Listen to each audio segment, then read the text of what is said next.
Welcome to Audible Interlude, a G.I. Joe podcast. I'm your host, Dave West, codename Phantom Troublemaker. And I am your co-host, Noel Wood, codename Crapshoot. And I'm your Cobra intern that deleted all the sound off files to delay it yet another week, codenamed Legion Cub.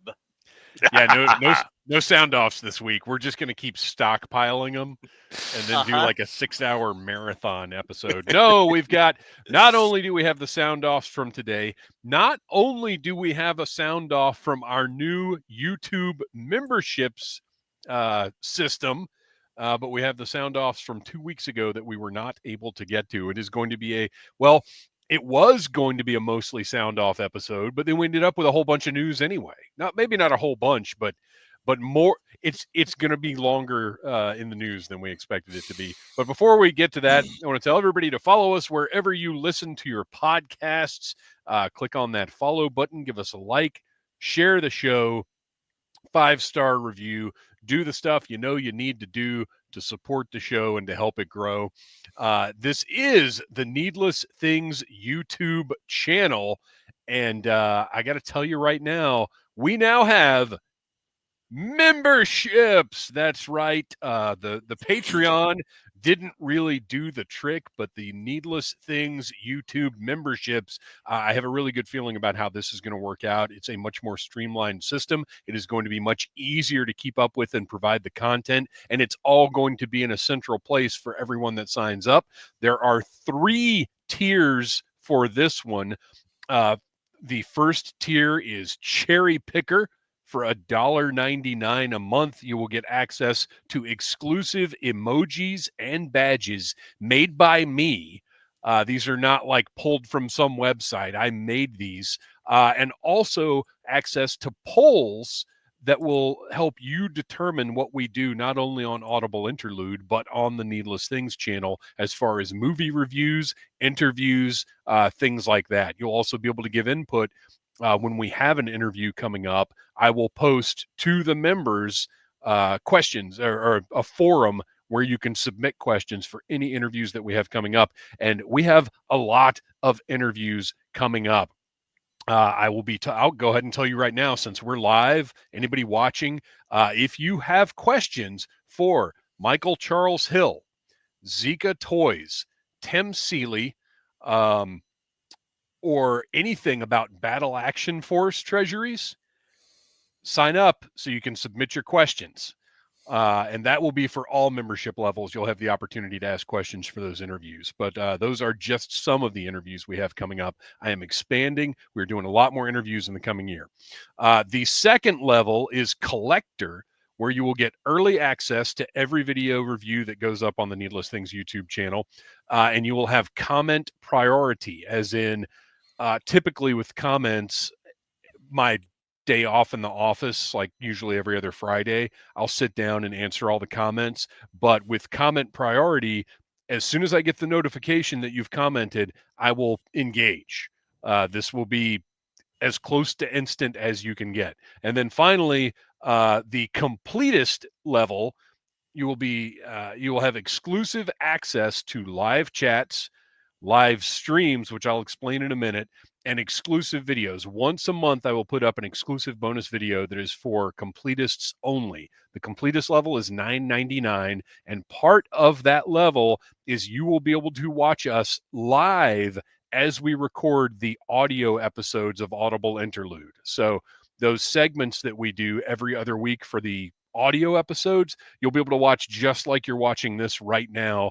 I'm going to go back to having presentations and stuff for those episodes. So it is going to be a unique experience that you can only get as a completist for the Needless Things YouTube channel. So if you're interested in signing up, there should be buttons everywhere. If there aren't, apparently some browsers have trouble with them or something. I don't know. We had a couple issues over the weekend with people wanting to join.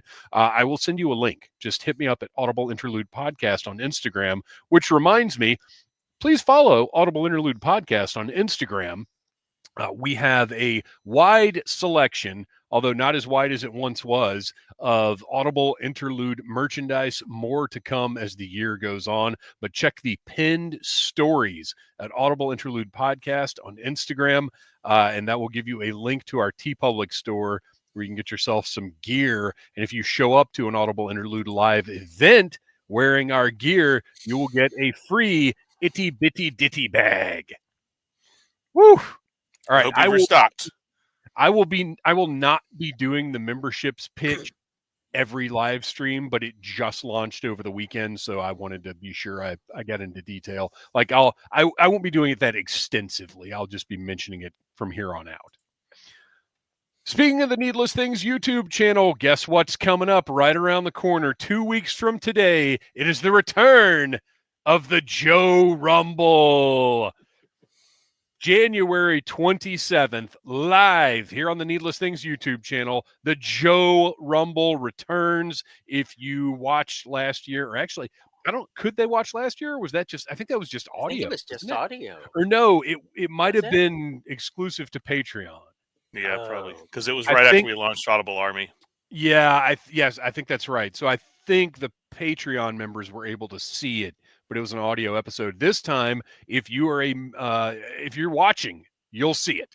So there you go. Oh, we need RecShip85 brings up a good point. We need a Cobra intern shirt for Joe Fest 2025. Yes, that's a pretty good idea. I like that. I want an army of interns. Yeah, at Joe Fest. So that way, if something goes wrong, I have plenty of people to blame. Look, I've got a notepad specifically for good ideas, and RecShip85. You are the second thing going into the notepad tonight. Good job. All right. I think that gets all. Oh no, wait! Even more here on the Needless Things YouTube channel. I got to mention that new reviews going up include the Action Force Mail Away Pandora figure, which is an awesome figure. The G.I. Joe Real American Hero Compendium, my full review of that is available now. And then next week, I will be doing a full review of the physical versions of the Battle Action Force Treasury. And I will be interviewing Brian Hickey, who is the person behind the Battle Action Force Treasury. So again, if you've got questions for Brian Hickey, please join up and let us know. RecShip85, are you trying to use the angry emoji? Did it not work? Is that something else I'm going to have to look into? RecShip85, we love his input, but my gosh, the problems he's bringing to my attention. Try to use that angry emoji. See if it'll work out. And if that was you trying to use it, let me know so I can fix it. All right. I think now we can move on. Let me expand this screen because I'm going to do a little share here because this is officially the hype segment. We will be doing, okay, so we've got two different reviews we're going to be doing. Screen sharing was canceled. Make sure you click share on the model and not cancel. Oh, I wonder if this can't be shared because of what it is. Nope, there we go. Okay, cool. So Brian Hickey, I've been talking to him, and we have access to PDFs of the, it says RecShip85 says it was one of the special member stickers, angry, excellent, cool, happy. Yeah, that's right, but it's not showing the sticker, it's just showing. Now, are you looking in on YouTube, or are you looking in, because it may be different on Streamlabs? Oh, it may not show up on StreamYard. It may only show up in the StreamYard, YouTube comments. I bet that's exactly what it is. Yeah, I'll take a look at that. Good call, Noel. You guys. Rachel Salinas says, I'm the Cobra intern who thought Augusta was Springfield. That's not bad. I'm adding that to the note. Springfield. It's a heck. Yes, heck of a the town. stickers look great in the YouTube feed. Okay, good. Okay, you can say hell of a town on there. We can say hell. HE double hockey sticks is fine here on the show. All right. So anyway, Battle Action Force. What we're going to do is sort of like a little hype preview tonight. We are going to do a more full review where we discuss the book next week, and then my full like video review of the physical copies of the book will go up on the Needless Things YouTube channel next week. So we're going to be talking about this a lot, plus an interview with Brian Hickey. But I just over the weekend I asked the guys to just sort of take a look through this PDF, and we just kind of give our initial thoughts about it. And I'll go ahead and say I am blown away by the art in this thing. Mm-hmm. Holy cow. Oh, you know what? I bet it's not shareable. It's going to take two. Yeah, what is going on? Well, no, some of them. Mine's they're lot of loading load. because it's such a big file. Yeah. Because each one, because all these different PDFs we got, I had to download them all individually to my computer to be able to view them because they were all like over 100 megabytes. So, first of all, look at this. Yeah. Look at that Robo Skull. And then look at these awesome little guys. What are these little like mini rigs? Yes.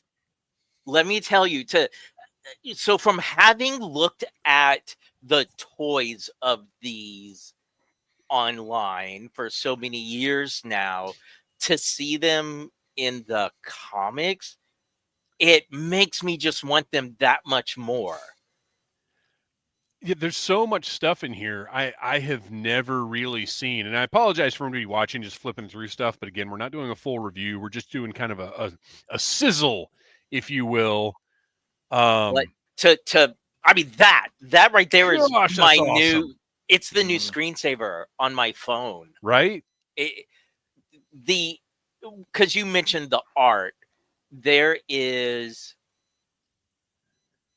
I shouldn't say no comparison because there were a lot of great artists on the American side of comics in the 80s, but British comics during the 80s, I mean, there's a level of detail to them that still translates. Like, for example, if you take Jack Kirby artwork and you put a collection out of it now, but you're not using those old printing techniques, it doesn't always look the best. Because these comics were black and white and color, but like the line work, I don't know, like the use of shading and all that, it just translates so well. I was absolutely blown away.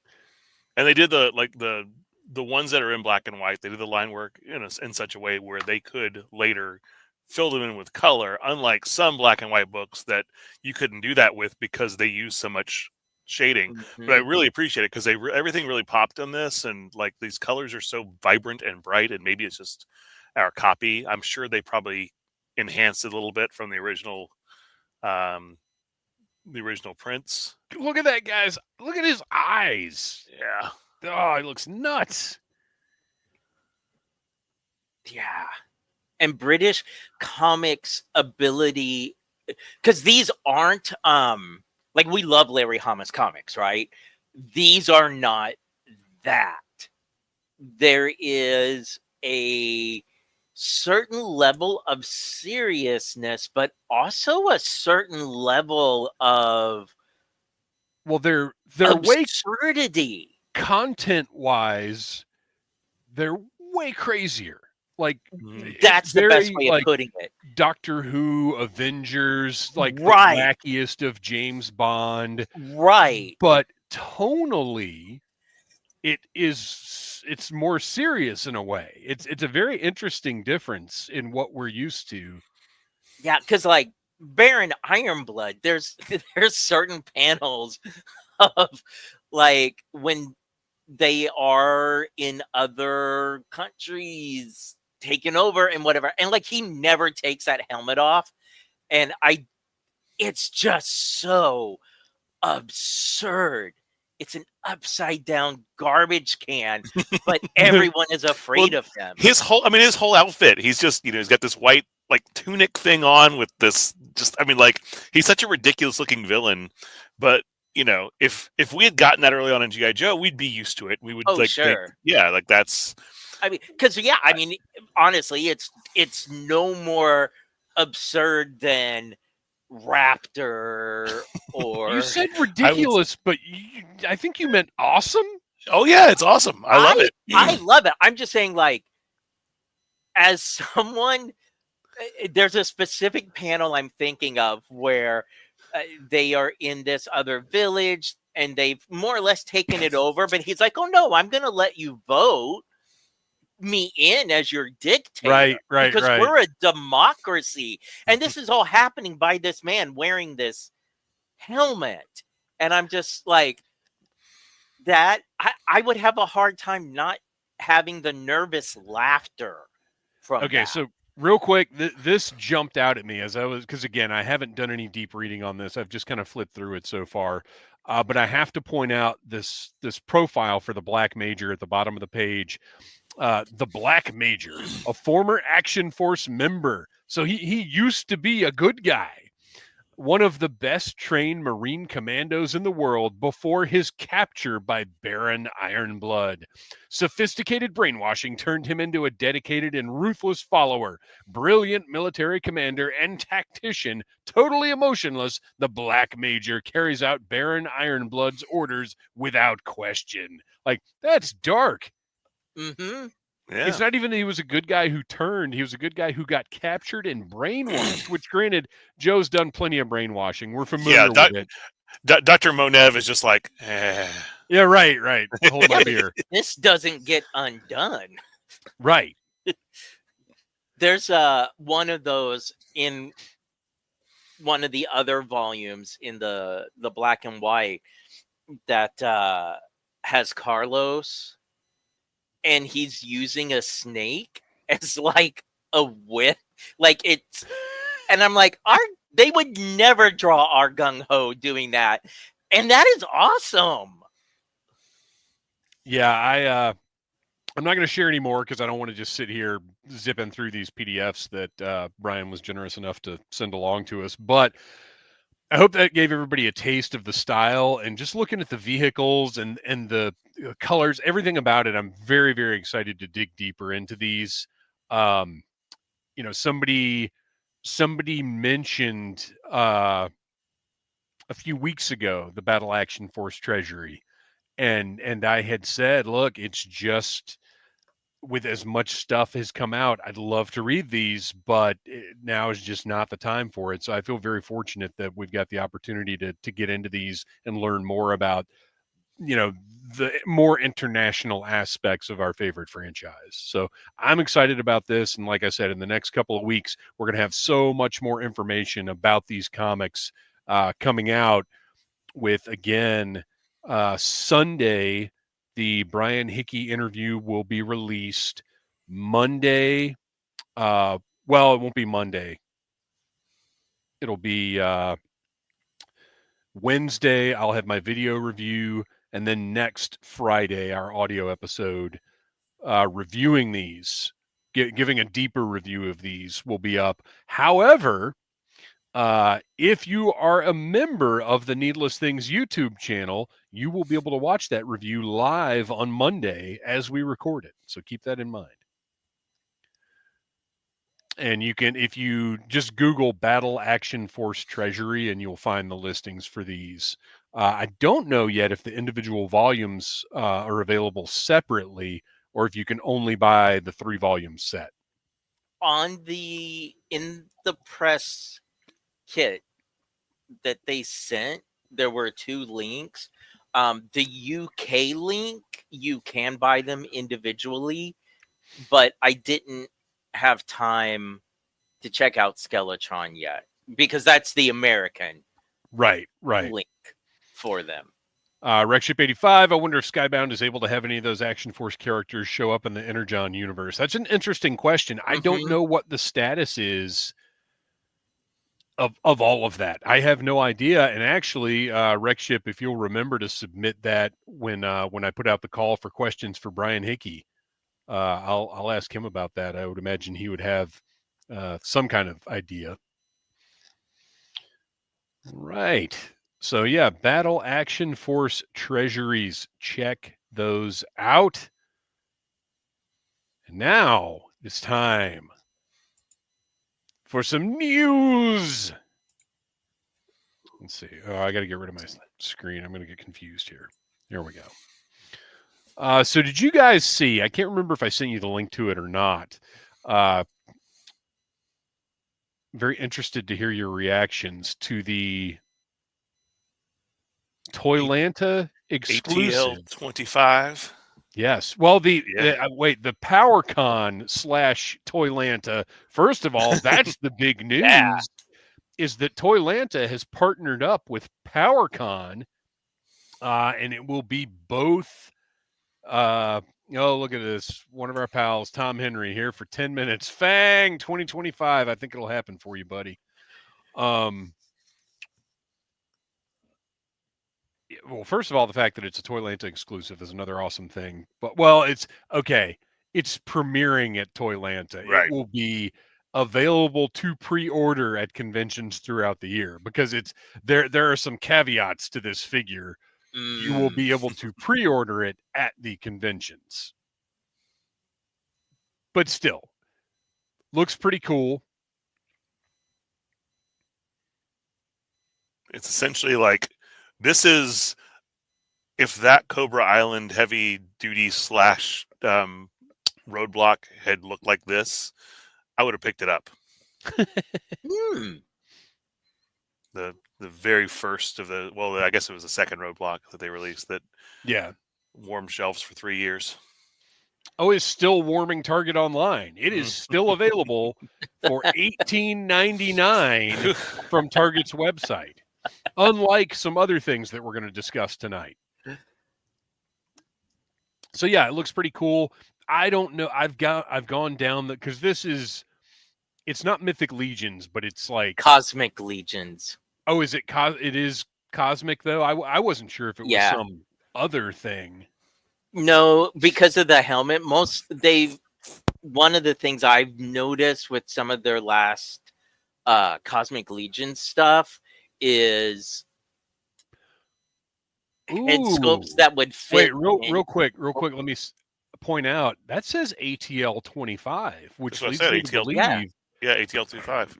It is because I read copy somewhere that suggested it was just kind of a convention exclusive that was going to be in 4 different places. Well, maybe they change up. That's just they may customize right. They'll change up that label. That's interesting. I mean, there may be slight differences, and they may do like different versions of the exclusive. But okay, sorry, Kristian, go ahead. Oh no! I was just gonna say that a lot of the head portraits could fit in with Mythic Legions or other lines, and then the space helmets put it in that Cosmic Legions category. I never would have thought that you would see Roadblock in a praying mantis helmet, but it kind of works for it. So here we go. Four Horsemen Studios is excited to be returning to Georgia for the 3rd year in a row for Toylanta, and this year we are bringing a new recruit along for the ride, introducing our first ever show figure for Toylanta, ATL 25. That is Artillery Team Leader 25. Not meant to be an homage to any particular toy line or character, nor is it part of either one of our existing Legion storylines. Instead, it is a character that can be found in various storylines and scenarios, fighting for justice and defending freedom in action figure collections everywhere. This show version of ATL 25 will make his debut on March 28th through the 30th at Toylanta 2025 in Duluth, Georgia. And then I'm not going to read off everything it comes with. If you're watching live, you can take a look at this picture. If you are listening to the audio version, you can Google it and check it out. But pretty exciting. Again, I think it looks great. It is not something I would normally purchase. However, with it being an Atlanta exclusive, I'm going to have to get it.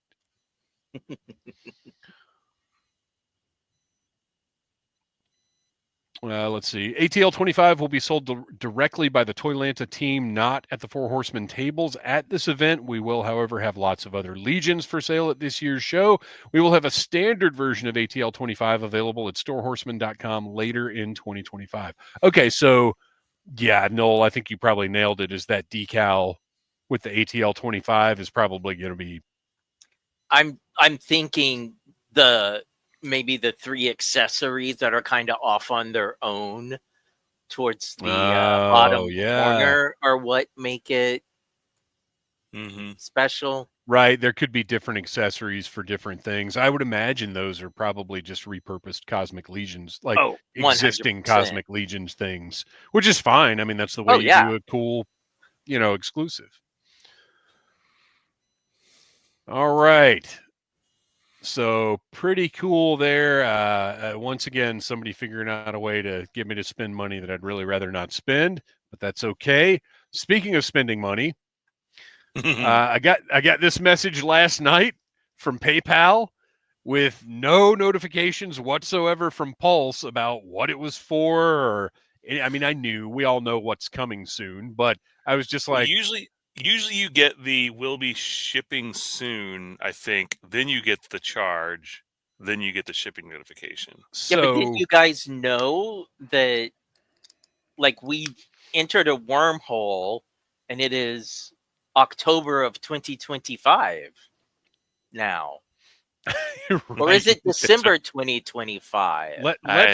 Let's not. Or are we back in December of 2024? Let's not, because come October, I will no longer be employed by the company I work for. So let's not rush to that finish line any sooner than we absolutely have to. But anyway, page 79.47 US dollars to Hasbro Pulse. And then a little while ago, I got my shipping notification.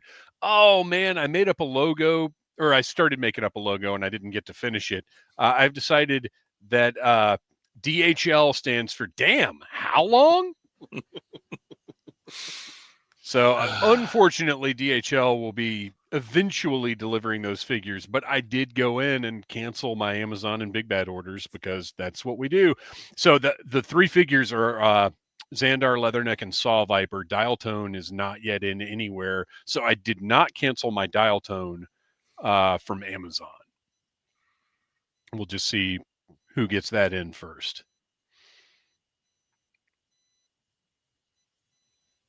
Ooh, now we get exciting. Super 7, as they often do, just dropped some stuff on us, and I loved it. Now, some of these things we knew were coming, thanks to leaks. And then we got a couple of legit bombshells. But first, we're going to talk about the ones we knew were on the way. The Reaction Plus Duke, which is a Sunbow Duke, which, falls into their category of, well, okay, so that's interesting. In theory, they're not doing O-rings that have been done before, but Hasbro claimed that the Duke from the Duke and Cobra Commander 2-pack was Sunbow Duke. That was their 25th Duke recolored. But it is an interesting point. No, because I am not being sarcastic, listeners. This Duke is not smiling. That's true. This Duke in this outfit is not smiling. So nor does he have an O-face. He's not a redo of the G1 Duke. Like, this is the first time we have this serious Duke in those clothes. Well, you know what I'm just now noticing? What is that thing to the right of his head? I thought it was like a clip for the weapon. Oh, it's the control headband. Oh, yeah, because of course, Raymar, James Remar, whatever he is also in this set. So Duke comes with the control headband, which is removable, which is awesome because knowing Super 7, I think we had kind of suspected it might just be permanently sculpted on like it was on the Reaction figure. Mm-hmm. So that's great. I think this looks great. I'm very excited about it. I'm going to buy it. Got a little action shot there. And there's a closer look at the render. And I bought these from Super 7 the second they went up for sale. Yeah, I went ahead and paid that shipping just because I figured they'd get here first, and I want to review these as fast as I possibly can. You know, when the shipping for the two combined was $666, I was like, well, that's just an omen. I'm gonna have to buy it for that price. $666. So yeah, these are on the way. These were going to get here today, but the snow in Atlanta delayed them, so they will be here tomorrow. But that's okay. I'll get a review up as soon as I can, and members will have access to it the instant it goes up, as opposed to having to wait till probably next week. The snow also delayed my Night Force Falcon and Quarrel 2-pack that I got for $23 on Walmart site the other day. Nice. But of course, it was supposed to arrive on Saturday, and it did not. Yeah, the Quarrel alone is worth that price. That's the thing. Well, either one of them. Yeah, I said, well, I wanted the Quarrel anyway, but I didn't want to spend $50-something on that set, so got her now for less than a single figure price. Sunbow Serpentor also went up. And I gotta say, like, it'll be nice to have a sturdier Serpentor. And I kind of wish they had gone with the Deke look, though, to make him just a little different. Yeah, but that's easily done. I think you start with this one. Well, yeah. And also, again, after that Ultimates wave tanking, they may not be touching Deke again anytime soon. I like the face on this one, I think, better than the original Serpentor. I think you can see the face better on this one than you can. Well, and look at the snakes. I just noticed, this is the first time I'm looking at it on a big screen. I've been looking at it on my phone up until today. Look at the snakes on his shoulders. They're actually elevated and sticking out. That's awesome.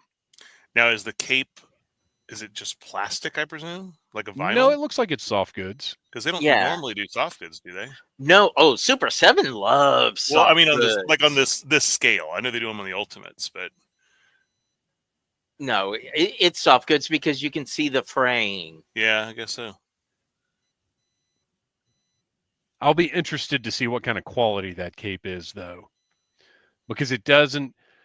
I got to admit, it does not look great. I would prefer something a little closer to... Well, but it needs to... We'll see. We'll see what it looks like in hand. Mm-hmm. But everything else about the figure, I think, looks really nice.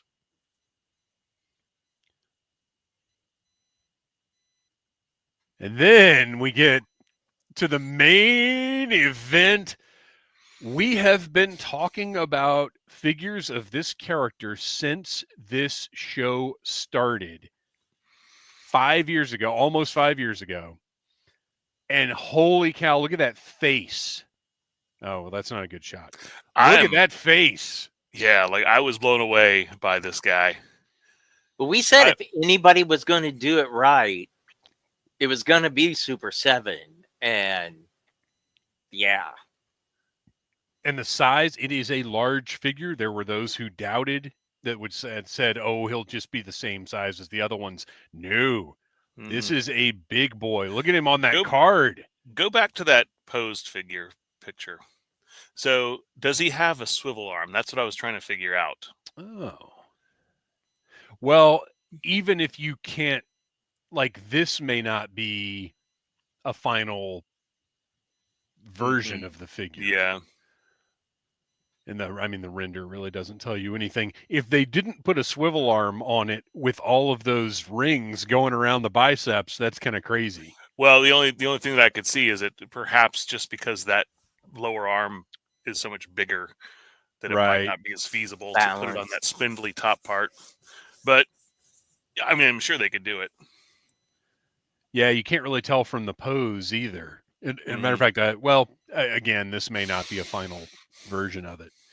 But whatever the case, like dimensionally, sculpt-wise, everything about it looks fantastic. I really should have ended on this one because while I do think James Remar looks great, he's just not as exciting as the Fatal Fluffy.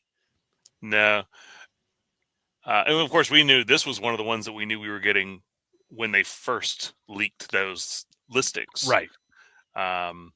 But I'm surprised they did 2 like large size figures in the same wave, I am as well. and 2 like deep cuts like this. Because in the last wave we got, everything was there were no real deep cuts in that first wave of 4. You just had some like the cartoon colorations of things, and I guess sort of our Tomax and Zaymot were kind of a deep cut because they were a unique costume. Yeah, but much But still requested. names. And I mean, the Fatal Fluffies sold out almost instantly when Target did put them up yesterday morning at like 4:00 in the morning. And then Raymar, I think in a couple hours, sold out. So the fact that he sold out at all means the demand is there. Yeah. And I mean, we know that Super 7 does not normally underprint underproduce Right. things. Right. So I have a feeling that we will, if you want it, you'll eventually be able to get it at retail. But as I said, I'm going to probably wind up buying multiple Fatal Fluffies, and it's going to hurt my wallet a little bit.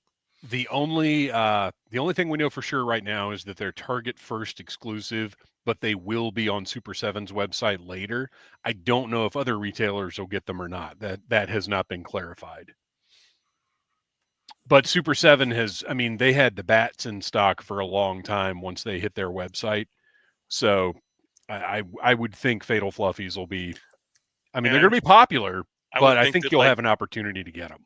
I would think Big Bad will get them too at some point. I don't know. Mm. Because the assumption was they got some of the other Target exclusives though, didn't they? Mm-hmm. Well, they get overstock. They don't get direct stock, but like if Target is sitting on product, it ends up at Big Bad. Just like a lot of other like Hasbro Pulse stuff has ended up there. They'll take unsold stock from retailers. All right, what is next here? Okay, here we go. Now, I don't know which of you is more of a Japanese robot expert. So whoever wants to jump on this, which I'll tell you up front, I'm not a Micronauts guy. I had like a couple, because a lot of my toys in North Carolina, most of my toys in North Carolina were from my granny going to yard sales. I had a few Micronauts, but I never knew anything about them. I never knew anything about the brand. It's not in my wheelhouse.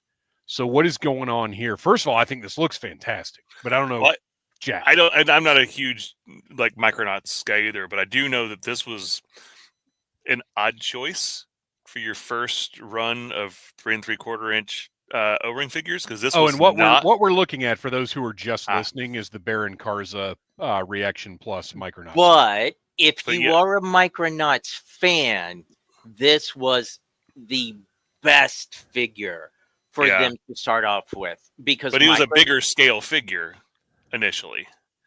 Right. Well, that's the thing with Microman, and that could be like a whole episode of its own, because Microman started out as the Micro Change line. It is the story over in Japan is alien warriors that look human or whatever that come to Earth, but they are the size of action figures. So it's not like when you're playing with them, they're supposed to be, life size. Like they are 3-inch warriors. The thing is, though, as it grew in popularity, it started taking from other toy lines. So there was another giant robot show, Jeeg, done by the same. No, actually, it wasn't Go Nagai. But anyway, there was a Jeeg figure that was made using magnets, so you could take him apart like in the show. And so Takara took the body of the Jeeg figure and then started incorporating that into their Micronauts line. So in the original line, where you see Silver would have actually been these round magnets, and the shoulders would have been magnets, and his head would have been attached to magnets, so that you could take him apart and rebuild him in different ways. Or in the American comics, Baron Karza's whole shtick is that after conquering the microverse, he had these things called the body banks and the body pit, where his enemies, he would throw them into it, and they would either mutate or dissolve. So like the whole shtick of him is sort of like those early appearances of Apocalypse, I guess, where I can change my body around however I need to defeat you right now. But Oh, okay.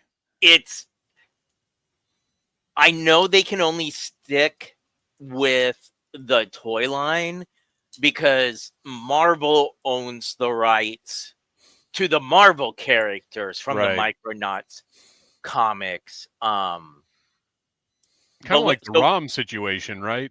yeah, like for your Micronauts comics fans, it's like Baron Karza is going to be one of the only named characters you can get besides Biotron or Microtron, like any of the robots. But you're not going to get a Commander Rand or a Marionette or a Bug. You know, you'll get a space glider, and you can probably repaint him to be Commander Rand. But I think I told you in the chat at Joe Fest when I was talking with Brian Flynn, and he told me that they had another Hasbro venture together that he was excited to announce. The way he was talking to me, like what I thought were not little hints, I was not expecting it to be Micronauts, and I am Right. very pleasantly surprised. I think it'll fit in with Reaction Plus very, very well, because unlike the original figures, these aren't going to fall apart. Yeah, that's a good Because point. the magnets, I mean, are not the best. So, what is anything special about this backpack situation here? No, that was the rocket firing. So in the Japanese toy, the red circle on his stomach was spring loaded. So you put the missile in there, and then you can push the button, and it will shoot out. But they did not do that with the American releases because Battlestar Galactica. Oh, yeah. And then to accompany him, so Acro Year would be the one you would. Acro Year is another villain. In the Oh, Marvel it comics, is? he was a hero, but in the Micronauts toy line, Oh, and it's funny. I'm sorry, I say Acroyers. I know a lot of people say Acro Years, oh, I but have no idea. now the Biotron. So I mean, for all is this Biot Ron? I say Biotron, but he is small. Now, Wait, his you whole mean he is small or he no, should I be mean like big? the Reaction Plus. Even if Oh, you make okay. him Fatal Fluffy size, Oh, he is really? he is still too small. But I see why Super 7 is doing it this way, and if there is enough interest that they can do the larger size, because Biotron is a robotic ship. So Oh, his original figure could change into on the back of his legs were motorized treads, so he could kind of change into well, and at they're on this. Well, you can see he's got like a cockpit type of thing on his correct. So in chest, the centerpiece, you could put a Micronauts figure. and then he's got the treads are there as an accessory. I don't know if it's his backpack Yeah, or it what. just snaps onto his back. Okay. Well, whatever the case, these look really cool. I Hmm. am so far all in on Reaction Plus because I love Super 7. I love what they do, and I love seeing how they adapt other licenses into their formats. And I think both of these figures look awesome. Mm-hmm. So Especially, I feel like it's going to be super easy because there were figures that were made in America that did well enough that they got released in Japan. Um, so like when you start getting into like the later series Aliens, where you've got Membros and Antron and just these absolutely almost Power Lords esque looking 3 3/4 inch aliens. oh It's wow. they're going to be so fun to have fighting your Battle Force 2000 Joes. What? Why would you do that? Why would you do that? Stop. The only thing that was annoying about this is that they dropped them the day after Serpentor and Duke, so I had to pay separate shipping for Oh, these two. Dope. But again, I want to get them ASAP so I can do reviews. So there was no like wait for Big Bad or whatever. Plus, I think I don't know. I Big Bad is great, but stuff I get direct from Super 7, there's just a different level of I don't know. I like ordering direct no, from there Super are. 7 if I can. I'm still waiting for figures that everyone else has had in their hands for well over a month now that I From pre-ordered through Big Bad. They just haven't got them Oh in yet. wow. So Oh, okay. sometimes Big Bad is not the fastest. We love them and they're Yeah. awesome. No, they're only the fastest when I order stuff from Pulse. When I order stuff from Big Bad, Pulse is the fastest. I guess that's what I need to start doing then. All right, moving on. Well, actually, we're not moving on yet because I believe Kristian, you had a little additional news, if I'm correct. I do. Like literally right before the show, I learned some sad news. Voice actor Del Wilson passed away on Oh, January 6th of prostate cancer and Parkinson's. And for those of you who do not recognize his name, he was Mutt in Operation Dragonfire. And then for the regular Deke series, he voiced Captain Gridiron, Overkill, and Skydive. But that was not his only G.I. Joe voicing. He also voiced Wreckage and Red McKnox in G.I. Joe Extreme, which eventually I guess we're going to have to get around to watching an episode of at some point. It's going to happen. Probably going to happen this year. For our Transformer fans, he was Mudflap in Transformers Cybertron and Smokescreen in Transformers Armada. He also was the voice of Principal Kelly in X-Men Evolution, which I still will die on the hill is the greatest X-Men cartoon ever made, just slightly edging out X-Men 97, but it is a phenomenal series. And I was thinking this might get a little bit of a nostalgia smile out of Dave. He did some episodes of two of the best syndicated shows ever to come out of Canada. Friday the 13th, the series, and War of the Worlds. Oh man, yeah. Two favorites is a strong word, but definitely two that I love. Well, I still love Friday the 13th, the series. Yeah. War of the Worlds is so hard to track down. I Yeah. loved it when it was on. I was obsessed with it. I don't think they've released a box set. I don't think they've come out in any form. And if I remember correctly, the show ended when another invading species showed up, and that was it. And I was so mad. Yep. And I've not even been able to find full episodes online. Like whenever I go on YouTube, I just find like clips. and stuff. Yeah. But How yeah, is that not out there? I know. Everything is out there. I have Manimal. I have the entire series of Manimal, but I can't get War of the Worlds. Come on. Well, you know what? I when I saw Riptide released as a DVD box set back in the early 2000s, I was like, everything will eventually Right. be released. But there's still no box set or even single season of It's a Living that's been released. What is And It's a Living? That rings a bell. so Was it waitresses, Angelian?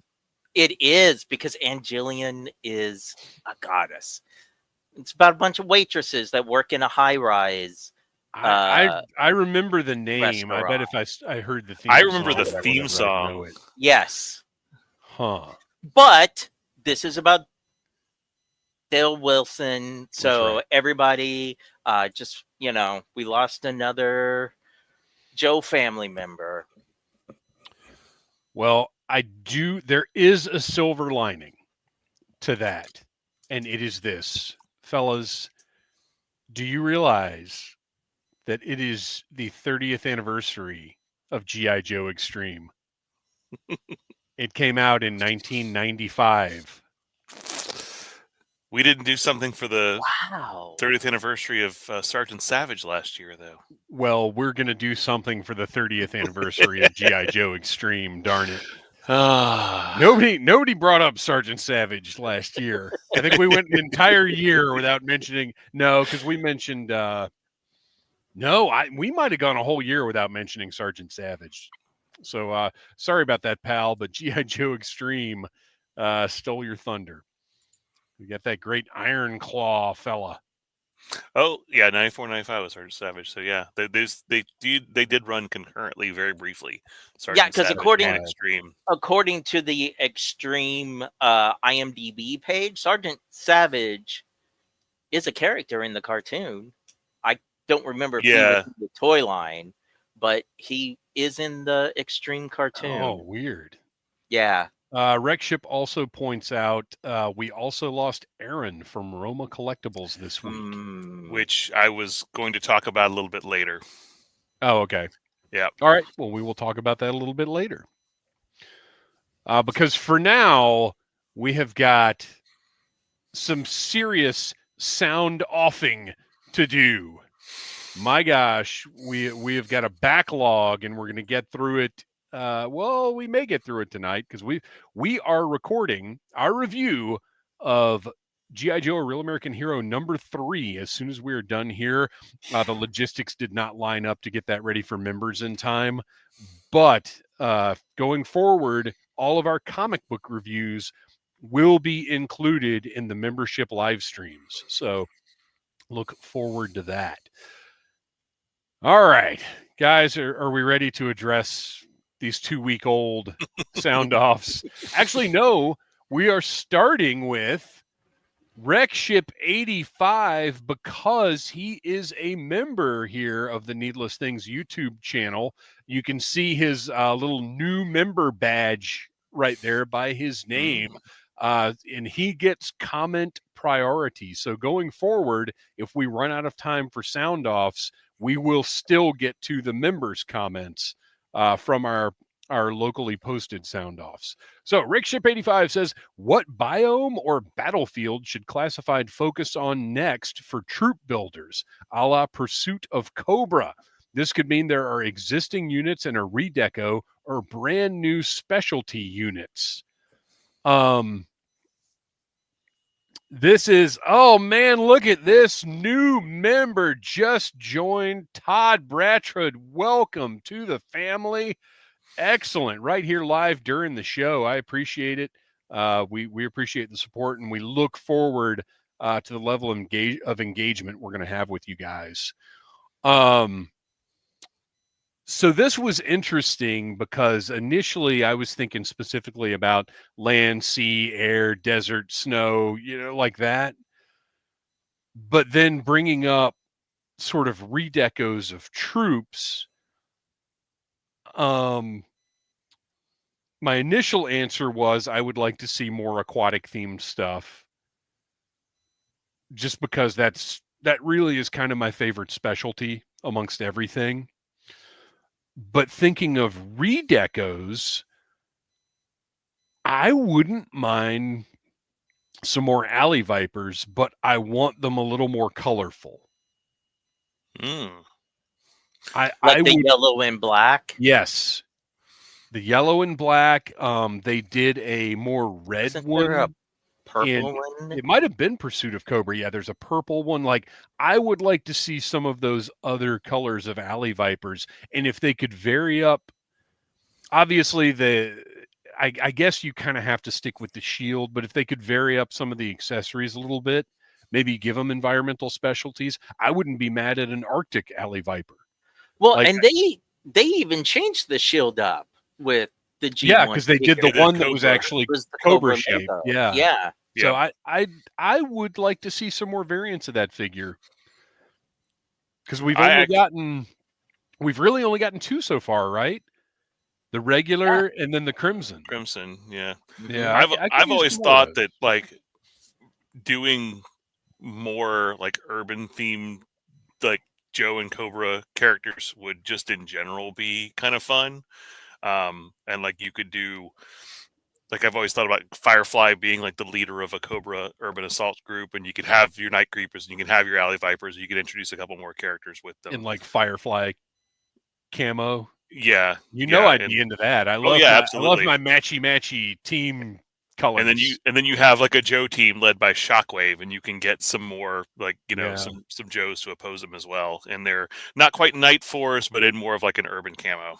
Well, it would actually, I would take that opportunity to redo, like, do the Night Force Shockwave in original Shockwave colors, because that figure is better than the original Shockwave. And then do some corresponding Joes in like do them in some blues. Could be interesting to go along with them.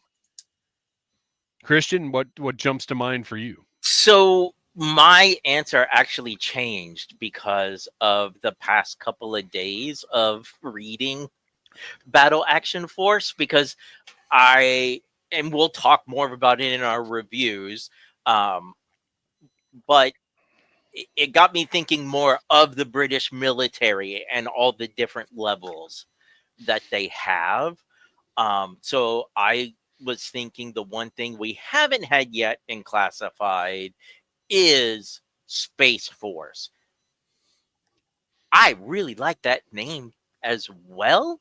It seems so simple, but I was also tying it into with Redeco, sort of more like taking a little bit of a Sigma 6 approach, where it would be a standard uniform for the Space Force characters, but then the accessories would be different. So you would have different like vests or armor, gauntlets that you can put on them, artillery weapons, and they're interchangeable between all of the figures. Can we just call them Centurions? Not that many holes in them. G.I. Joe Power Extreme. I kind of dig that idea, because you could have a base body. They would have to figure out the right aesthetic system for all of that interchangeable gear, because Right. you wouldn't want it to be like those bicep shoulder pads. Right. No. I But mean, I like this idea. I like having it could even be as simple as if you wanted to just keep a base body and then you have an armor piece like chest and back that can snap together. Yeah. And then they have like, your rock and roll or roadblock has gun attachments. You would have like your Snake Eyes that would have, you know, Space swords. sword or like So actually, okay, so if you have your base body that would have a chest that could take whatever, almost maybe even almost like a heavy duty type contraption, right. stuff like that. And the biceps are built thick. Nothing goes on those. Everybody's biceps are kind of a thick armor piece, and then the forearms are a little more normal, but that's to accommodate different gauntlets for each character. Like pop the wrist off and slide that on. And same thing with the legs. I think the legs could generally have sort of thicker thighs, and maybe they're different boot attachments that could be used. And of course, everybody's got their own portrait, and they could have, if again, that chest could have the same like helmet seal, but everybody's helmets are different. That's what I was just thinking of. The oh, not the Space Marines, the, oh my gosh, which, the ones with the super back, where Rock and Roll and Destro have actual, a rocket firing arm, and then like space armor or whatever it is. Yeah, whatever that subline. Star Brigade, thank you. Because they all had a different like helmet, but that would be really cool as well. Rex Ship says a classified major payload would be great. Mm-hmm. We're ready for everything in classified now. All right. Moving on. Podcast from the Pit. Everybody check out our pals over at Podcast from the Pit. And be mindful that we are now into the ones from 2 weeks ago. So best new toy lines for 2024. I mean, I think I've said it many times now. Operation Monster Force just blew my mind. It was a major success for 2024 for me. Kristian? Same. Noel, did you? I mean, it doesn't have to be anything you bought. Did anything catch your eye and you were like, "Oh, that's a cool new thing"? Yeah, I mean, Monster Force was cool. A couple of those. I'm trying to win. Well, I guess some of the other stuff came out or was at least announced the year before, so my timelines aren't on all the O-ring figure lines that were announced. But I think Delta 17 is technically 2024. Yeah. Yeah. But I think that might be, well, if you count the Skeletron Wolf Trooper O-ring, that's also 2024. But that's, I guess it's sort of aligned. It's sort of the first call sign Longbow figure. Oh yeah. Actually, we got our first call sign Longbow figure, the Ghost. Yeah. Yep. And technically, I guess Reaction Plus is a new toy line for 2024. So yeah. Lots of cool stuff. Rex Ship again. That's right. Members just get to double these things up as much as they want. I'm just kidding. There will be a limit, Rex Ship. I'm just waiting for Mandalorian Jedi to join the Needless Things YouTube channel and write out like the most incredible speculative essays we've ever seen. But we haven't heard from Mandalorian Jedi in a while. I hope they're doing all right. Rex Ship 85, it seems like Tiger Force and Python Patrol have run their course at Target for the time being. Do you think Hasbro will just give them a different sub-team as exclusives, or will they just forgo sub-teams and go back to something like a special missions type thing where it's not a sub-team, but a particular mission that certain Joes and Cobras participate in, like Cobra Island, but obviously easier to obtain? I don't know. Noel, what do you think? Well, I know what you want. Yeah, right. Well, but I don't want it to be. My greatest fear is that Special Mission Brazil would be a Walmart exclusive. That would disgust me to my core. No, I also strongly feel that has to be a box set. Yeah, $150 but box set. Target's been doing those 4 or 5 figure box sets for Transformers this past year, so I wouldn't put it past them. Yeah, but they're always like the little tiny like scout class, and this last one was Legion, right? Or Voyager, whatever the. I always forget Transformers naming schemes. Yeah, for 20 years have confused me. I just want to say, like, if I will actually truly be sad if Python Patrol has run its course. Same thing with Tiger Force.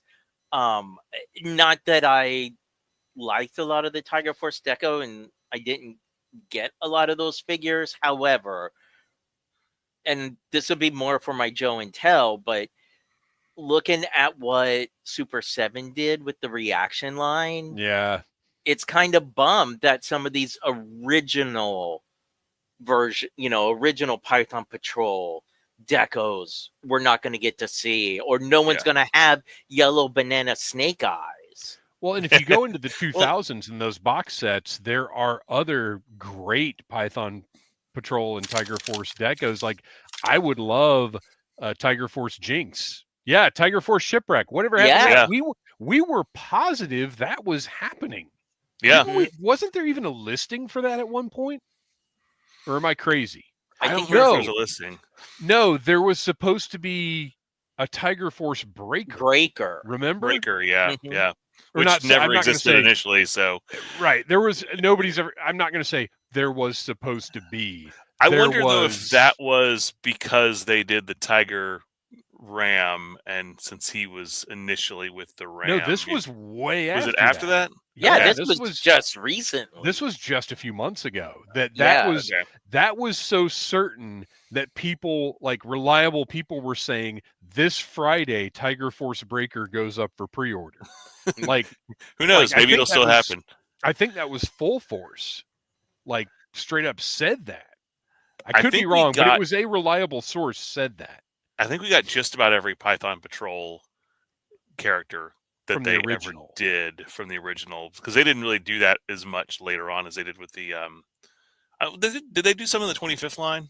Was there like a Python Patrol Crocmaster or something like that? There should have been. There was. I didn't buy any of those because when that was going on, I still didn't care for Python Patrol or Tiger Force. But yeah, I mean, there's still some stuff they could squeeze out of it if they wanted to. But would it move? It's been It 4 years. There might be fatigue over that. Rex Ship says, "I'm shocked there hasn't been a Python Patrol Major Blood yet. He's itching for redeco or re-release." So this is interesting.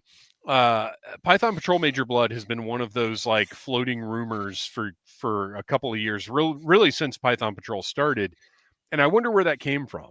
Because is that a thing? But was there a Python Patrol Major Blood?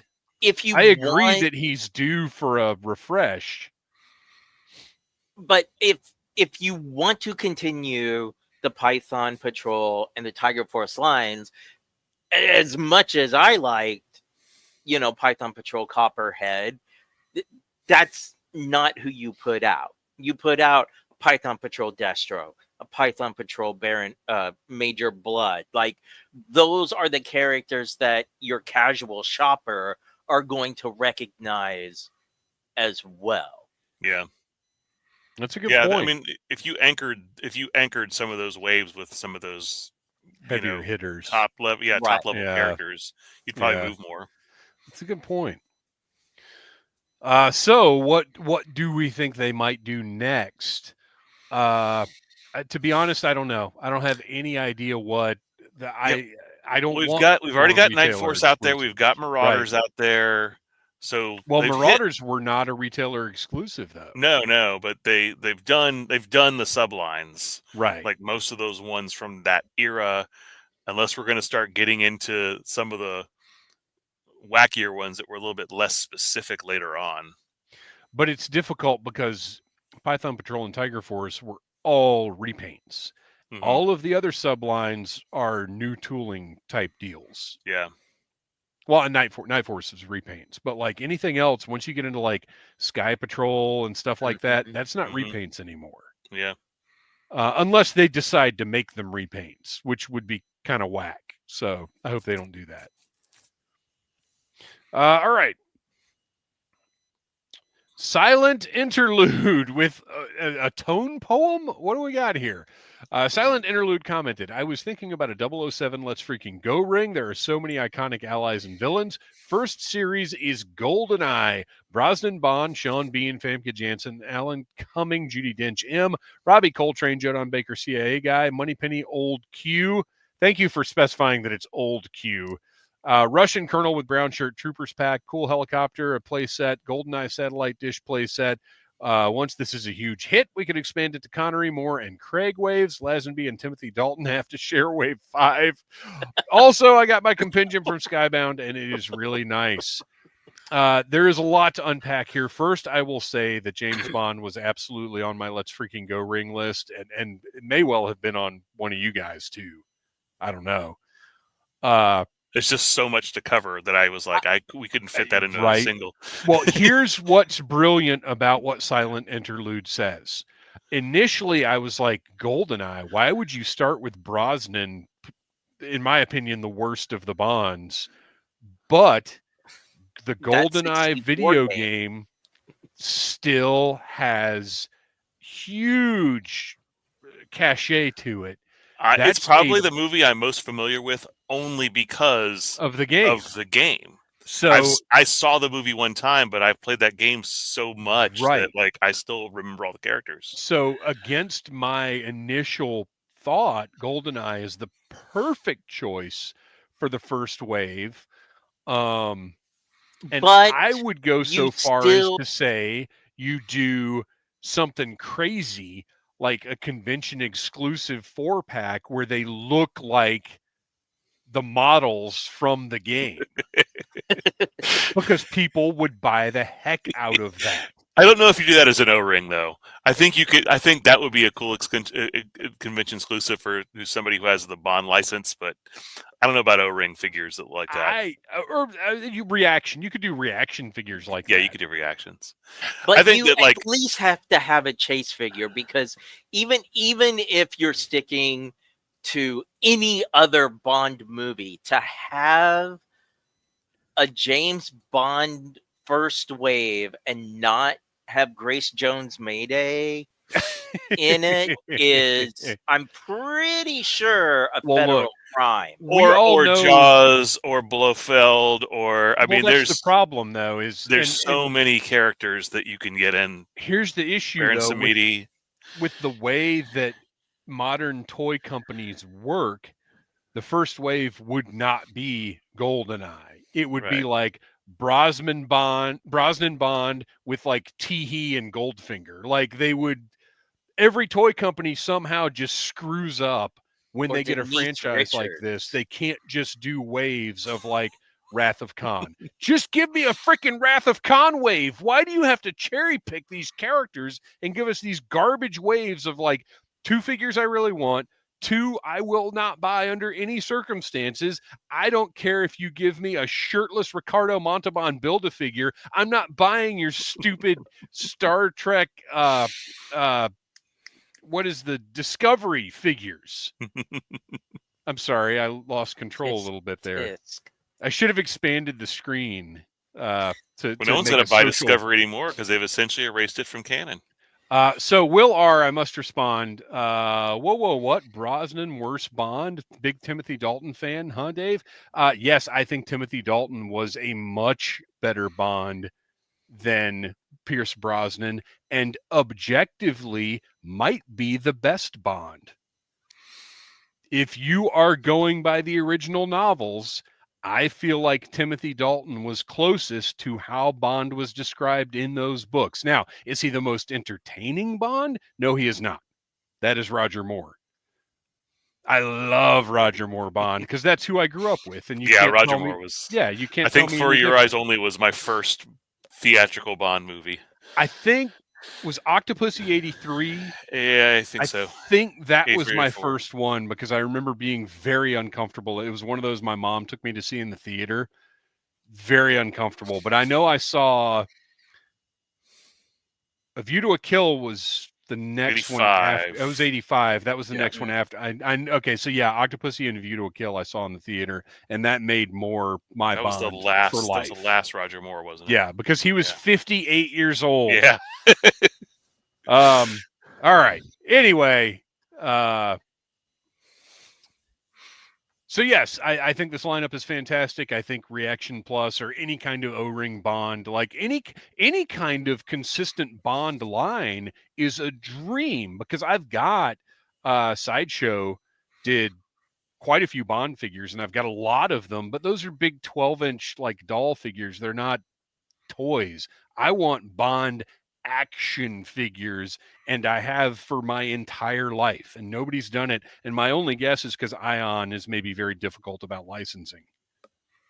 They don't have a license to make toys, and that's licensed with an extra C instead of an S. All right.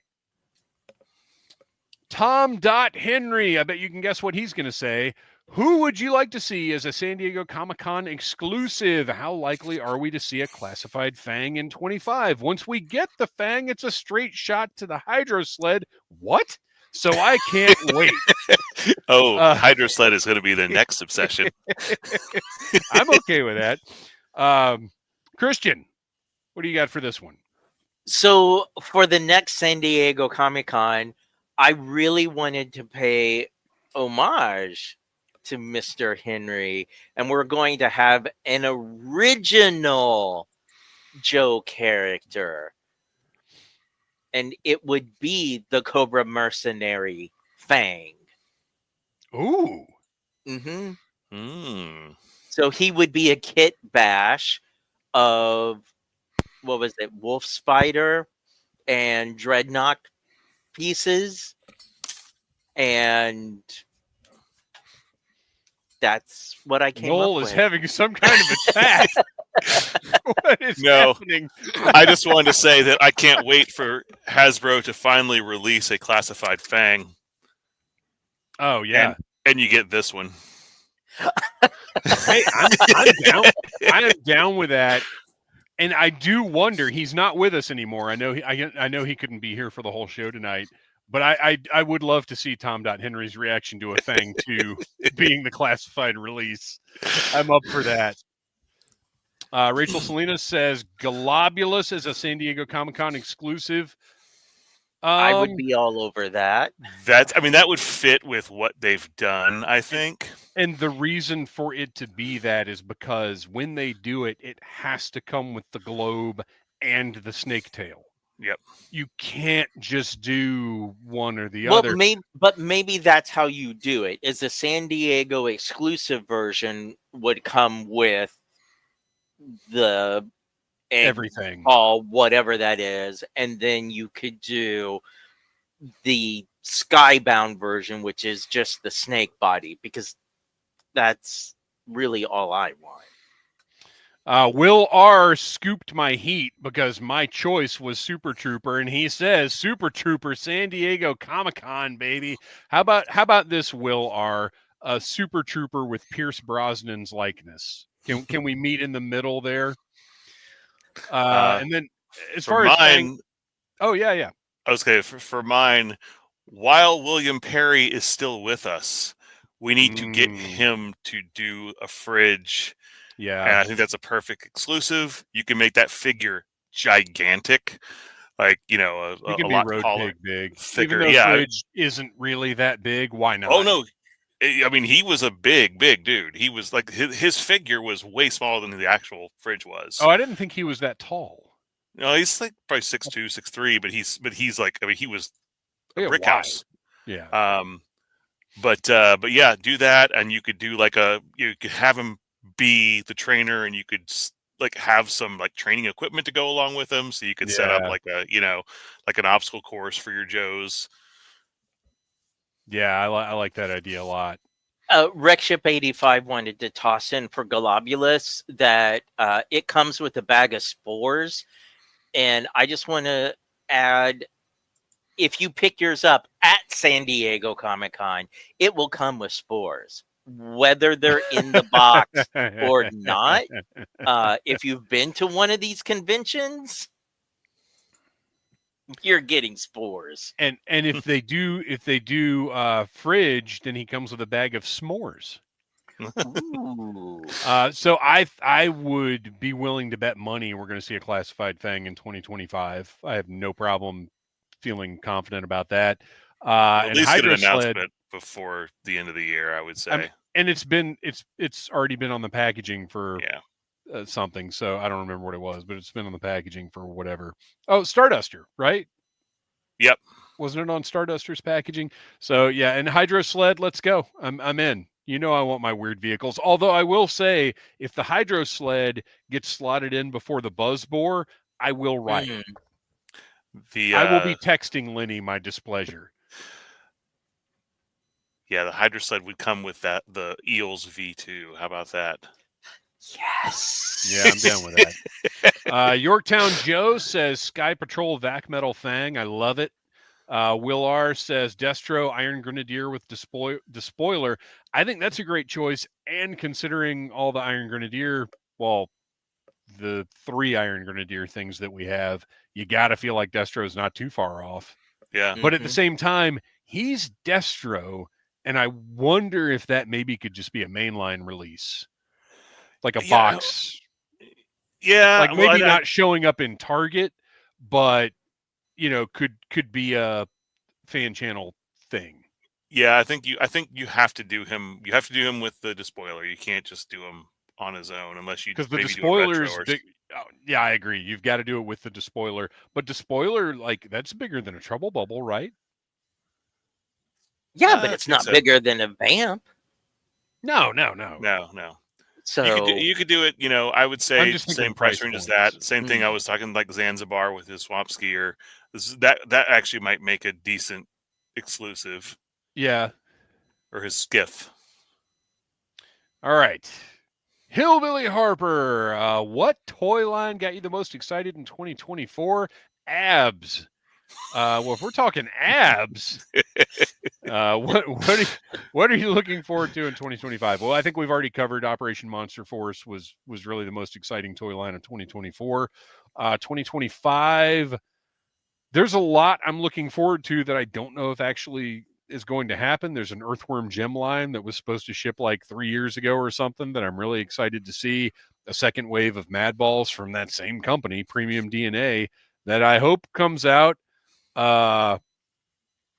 More Operation Monster Force, more classified. Like there's a ton of stuff I'm really excited about. This new, I forgot to mention, you guys. So I stopped at Target on the way home today to praying that I would find a Fatal Fluffy and a Raymar, but much more so Fatal Fluffies. I did not find those, but I did find, if you know me, you might be saying to yourself, Dave, you hate Batman Forever. Why in the world would you buy that? Because I love this Batmobile.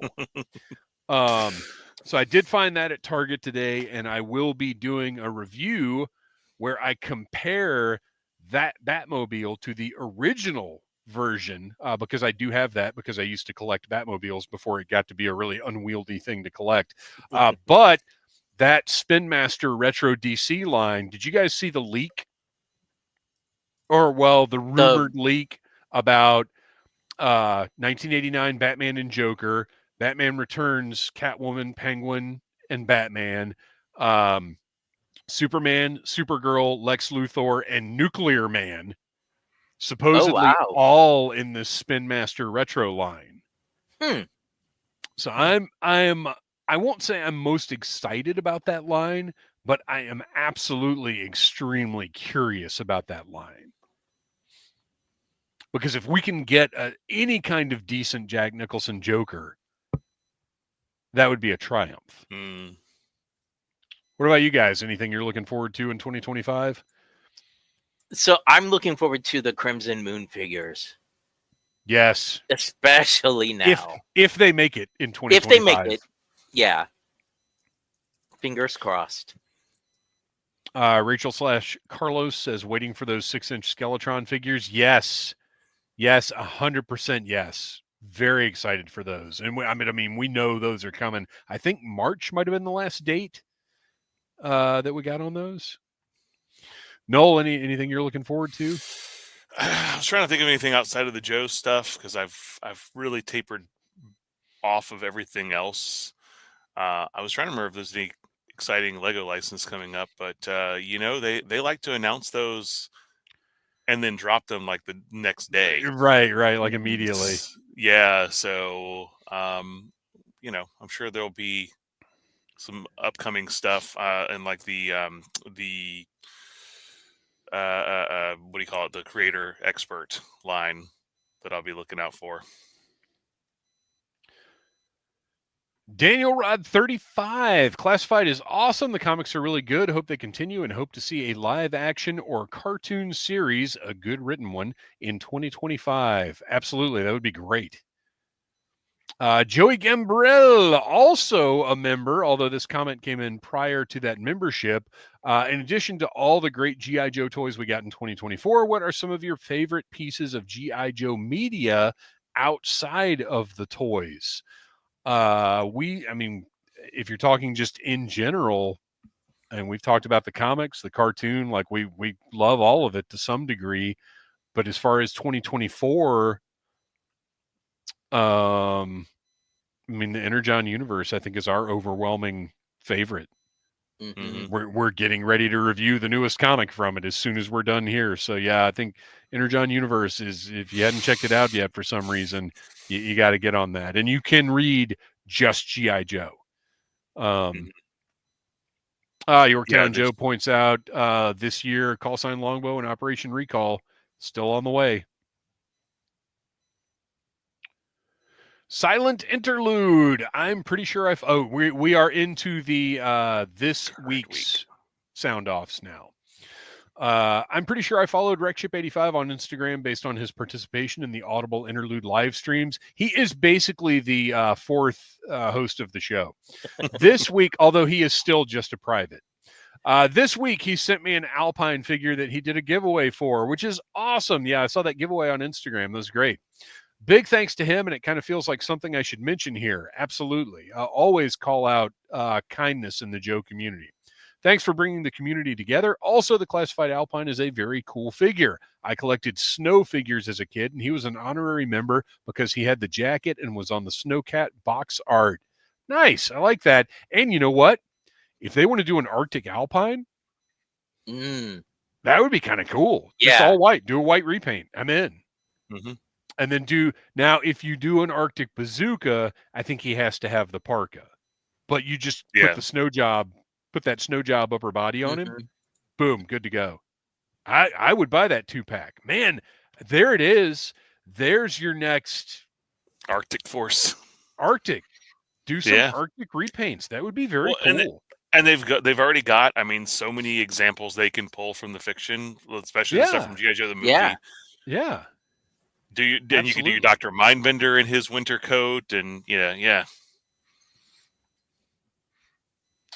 Mark Harrison Moz fan. Now that the always entertaining end of year best of lists are done for another 12 months, what are your favorite, whether technically the best or not, 5 classified figures since the line began? And are there any figures desperate for a redo? Great podcast. Keep up the great work. We are going to put a pin in this one because this is like a full bore segment. This is something we could spend half an hour or more talking about, and we want to give this the attention it deserves. So we will do this as a segment in a future episode. So we'll just sit tight on that one. Ed at the beach. I'm jealous of you, Ed. I would like to be at the beach. What do you all think about the classic Eagle Force line? We've talked about it a little bit in the past, but Kristian, what are your Eagle feelings? So it wasn't a line that I collected as a kid, but in the age of the internet, I absolutely love seeing people's photographs of them, because that gold actually, like, adult me now appreciates how much that sticks out. And I also really like looking on YouTube for some of those classic ads for the line. Yes, they had great commercials. Yeah. Noel, any Eagle Force thoughts? Yeah, they were one that I knew of them as a kid, but I don't even know if any of my friends had them. But yeah, it's definitely kind of a cool, something that was a little bit different with those like die cast figures and all that. Yeah, when I was a kid, I didn't care for how static the figures were, and to be honest, I wasn't crazy about the gold. But now, so when I've talked about that massive collection of Joe, my friend Wilson got for me, and oh, this is annoying. Sorry, I'm trying to find because there's a great YouTube channel that covers Eagle Force really thoroughly. But now YouTube's setup doesn't have subscriptions set up that way. But now being older, I really like that gold. And one of my dream lines, I would love to see. I know Fresh Monkey Fiction has done a lot of cool stuff with Eagle Force. They've even done some of the gold figures. I got the Captain Eagle that they did. That's great. I would love to see Eagle Force O-rings to integrate with the O-ring Joes. I would be very excited to see this. And I got to tell you, with the proliferation of O-rings right now, I got to imagine that it's something Fresh Monkey Fiction is at least thinking about. Where the heck do you find just the list of channels you're subscribed to on this stupid app? All right, I'll have to come back with this. This will be my knowing is half the babble next week. Just remind me. All right. Yorktown. Actually, Kristian, can you read that one off? I got to make a note. Oh, well, do you like surprises? When Pulse charges your card for the equivalent of 3 classified figures, but you get no other email or notices about what is in the works, A, exciting, wonder what it is. B, yikes, still finishing paying up Christmas charges. Or C, could this be 3/4 of the Leatherneck wave? Or D, for please don't send it DHL. Please don't send it DHL. I think it's I love surprises, and we did it's all the discuss above. that. We did discuss that earlier in the show, and unfortunately, they are indeed coming via. Damn, how long? Like DHL Indeed. is the shipper at my job whenever we have to get something there on the days that FedEx doesn't run. That's when we pass it off to DHL. You don't just do regular stuff with DHL. It's right. It's your last resort. Tom.Henry, I was listening to your His Tank HasLab countdown episode, and which, for those who may not know, back when the His Tank HasLab was winding down, we actually went live for the last hour of the campaign and followed along. Wondered if you ever do that again, maybe a West Coast edition where you cover Joes from the western part of the U.S. and talk about how the Fang was probably manufactured in Sacramento when no one would pay any attention to Cobra business interests. Anyway, keep up the good work. And then he adds or clarifies, I messed up. I meant to say that the live stream would start later. So we all have day jobs and all have to work Tuesday mornings. However, I really do like the idea of a West Coast live stream. So if things line up to where, even if it's not a Monday, if things line up to where we could do a special West Coast live stream that starts at like 11, I'd be kind of into that. I think that would be a fun gimmicky thing to do. And you know I love gimmicks. So I'm going to make a note of that as well, because I like that idea. It's just going to take the right convergence of elements to make that happen. But I dig that, where it's not just it's like it's also West Coast themed. I like that. Third Wave Sabotage. Maybe I'm missing it, but it looks like the Battle Bunker and Trench Viper are now gone from Hasbro Pulse. Any ideas on why it might have gotten pulled, other than all the comments about people saying it looks like a porta potty? This has happened before, and if memory serves, sometimes when things, this is my guess at the time frame, it seems like when things are done with production, like between when production is finished and when they arrive in the US, it seems like sometimes listings disappear. And then when they're about to come in, they will reappear. And as they start fulfilling pre-orders, they may go up for sale again. But we've seen this before with other items where they're just gone from the website for a period of time. And it's always stuff that's sold out. Now, I don't know if this sold out or not, but this has happened before. I thought maybe they just pulled it because nobody was buying it. No, I mean, look, you can never really trust what's written online, but people were making claims of using multiple emails to order like 10 or 15 of these things. They wanted that porta potty. They want to make a mega potty. Yes. Well, Cobra it's a bodily function. New member Todd Brattrud. Now that Reaction Plus made XL O-ring figures, Ramar and Fluffy, what other big characters do you want to see? I want to see Horror Show. I am 1,000% with you. We've talked about Horror Show many times on the show in the past. He has made many of our top picks lists. I agree. Horror Show would be great. Although, to be honest, I don't know that he needs to be that big. No, he was thicker, but he's not a taller character. I'm going to go with the Games Master. I've mentioned him before. I think that I'd like to see a O-ring Games Master. Oh, is he huge? Yeah, because when he finally stands up, he's towering over everybody. Oh, okay. All right. I don't know. Nothing jumped to mind for me on this one. I thought of a snake, but that's not. If they do a snake, it needs to be like the armor. It doesn't need to be a figure. Yeah, I don't know. Who else would even be a larger figure? How I took this, because it just said, what other big characters do you want to see? Well, he specifically said extra large O-ring figures. Though. Now that Reaction Plus has made extra large O-ring figures, yeah. But then what other big characters do you want to see?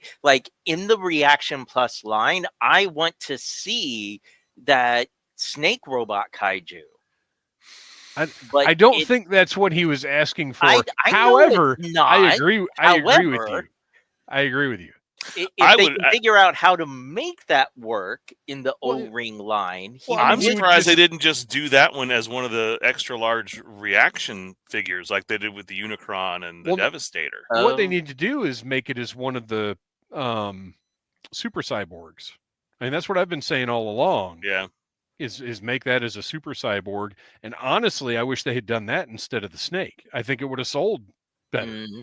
Now, granted, I don't know what the sales were on the snake, but I think if you had done that snake robot, I think it would have sold like gangbusters. And then I'd like to see the water robot as well. I don't really want it as a super it should be a super cyborg, but those things are so expensive. I just downscale it some and make it a super cyborg. Rexship 85 says, how about the goop creature that was first attempt at Serpentor for Reaction Plus large size? Absolutely. And I'm pretty sure that's the same thing. Yeah, I think so. Rachel? Yeah, I can't think of just large humanoids other than that. I'm sure as soon as we're done recording, we'll come up with some. And if we do, we'll bring it up next time. And that... Oh, Mr. C. Wasn't he gigantic? He could be. I don't know that he'd be Fatal Fluffy or Raymar big. No. But he could be larger. He could be like Gung-Ho Roadblock. Well, I guess Gung-Ho's maybe not even that big. Roadblock big. I don't know. Bigger guy. You guys, Joe and Tell is here. We actually finished our sound offs. I'm honestly a little shocked by that. I didn't think we'd get through them all. It's time now for Joe and Tell. Do you have Joe and Tells? Yep. All right, Kristian, that you were right off the bat with that head nod. So I'm going to let you go first while I go grab mine because it's on the other side of the room. Well, this was mentioned during the last live stream. I don't remember by who, so I'm very, very sorry. But thank you for the recommendation for the Lady J Toys Python Patrol Baroness. I absolutely love this figure, and I was very surprised at the excellent quality. If you didn't know it was a third-party figure, you'd have no clue because the plastic quality is phenomenal. So that's my Joe and Tell. Hooray. All right, Noel, what do you got? So mine's just a tell, and we brought it up earlier. I just did want to bring up that we did lose a pillar of the Joe community this past week. Aaron Detrick, aka Roma's Collectibles. He's been, a fixture at all the shows that I attend. Joe Fest, Toylana, Joe-Lana, any other shows. He's been at the show I was just at in November. Retro Toy Con. Retro Toy Con, yeah. Roma's Collectibles is pretty much all those. Just anything on the East Coast, pretty much. He's been there. He's been based in Ohio. Recently lost a bout with cancer. I think he was diagnosed about 8 months ago. And I didn't know Aaron that well, but I've talked to him quite a few times at conventions. Obviously, we have a lot of friends in common, but he was always the nicest guy in the world. The kind of person that, you went to his booth, you started talking, he would just without you even asking, just cut you deals on stuff just because he knew what you were into. He would get you a piece that you wanted, even if you weren't even asking for that sort of thing. And, it's just been so important to this community for so long.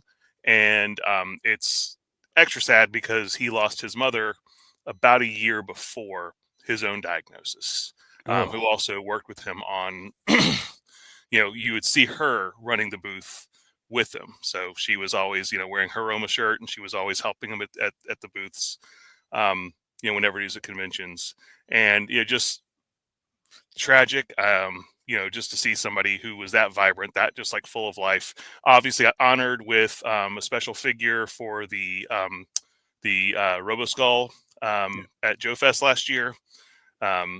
So obviously had a big impact on a lot of people's lives in this community.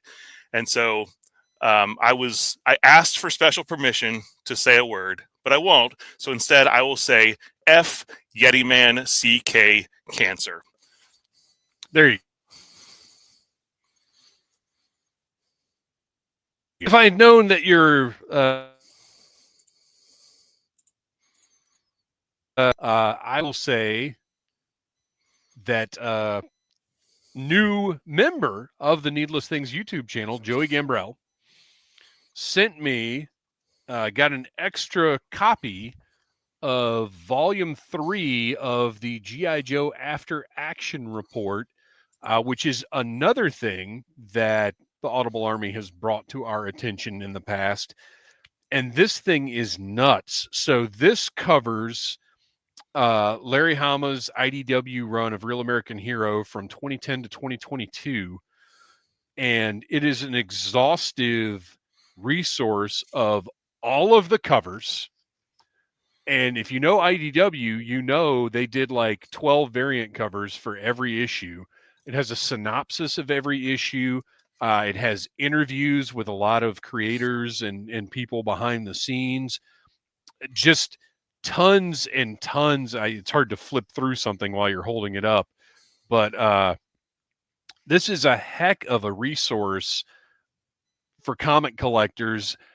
And if you just want to sort of get a peek at what this run was, it's really cool. And there are covers in here that I never saw because there were retailer exclusives. There were all kinds of other crazy things that, because you could, for a time, I think you could order which cover you wanted, and then the industry changed a little bit to where they started doing retailers. I think when IDW first started with G.I. Joe, if I remember correctly, you could order whichever cover you wanted, but there would be like retailer variants.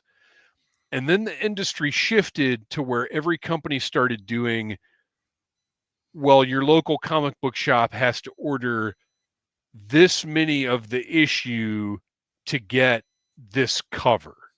So it became much more difficult to get certain variant covers. But everything is in there. It's just a really cool resource, and I want to pick up the first 2 volumes now. But huge thanks to Joey Gambrell for sending that along so we could check it out and talk about it. It is yet another independently published resource created by passionate G.I. Joe fans, and I recommend it to everyone. This is by Josh Eggebine, Roger Taft, Ted Jacobson, and Brian Sauer. So there you go. Check out the After Action Report. All 3 volumes, I believe, can be ordered from the website now.